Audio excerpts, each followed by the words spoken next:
Yo Matchmaker PH, ang labanan nga ni Jake Paul versus Iron Mike Tyson. Dito nga po ay inanunsyo na sanctioned na nga po na as of professional fight na nga po ang dalawa. Dati ay exhibition, ngayon ay totohanan na talaga. So kung sino ang manalo ay madadagdag ito sa kanilang professional fight. Dito nga po una ay naghamunan at dito nga po ay nagkatuluyan na. Dito nga po ay aabangan natin ang bakbakan ng bagito at ang veterano na senior na si Mike Tyson. Dito nga po ay nag-release ng video si Mike Tyson at dito ay meron pa talagang asim kahit senior citizen na, sapagkat dito nga po si Jake Paul ay marahas talaga din at gustong patunayan ang kanyang sarili sa isang senior na si Iron Mike Tyson, the living legend.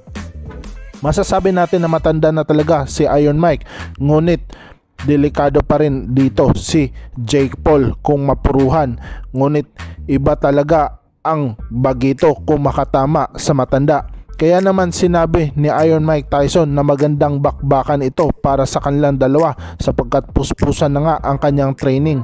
At dito nga po si Jake Paul ay siniseryoso na talaga ang labanan nilang dalawa na paparating, sapagkat alam naman niya na kahit matanda na itong si Mike Tyson, meron pa rin itong ego at pride na lumaban sa ibabaw ng lona.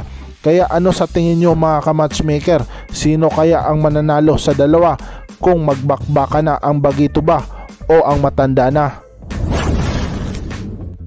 Samantala, Eman Bacosa Pacquiao, grabe na nga po ang kanyang paghubog sa larangan ng boxing.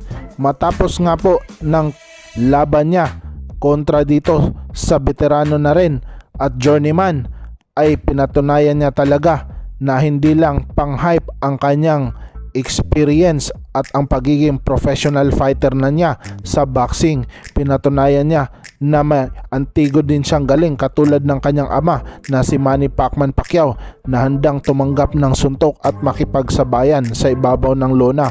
Dito nga po ay kitang kita na talaga ang pagbabago ng kanyang galawan sa shadow boxing, mala Manny Pacquiao bagito version. Kaya kung tuloy-tuloy lang ang kanyang pangarap at ensayo ay may kakapuntahan itong bata na ito at magiging future champion sa kanyang division.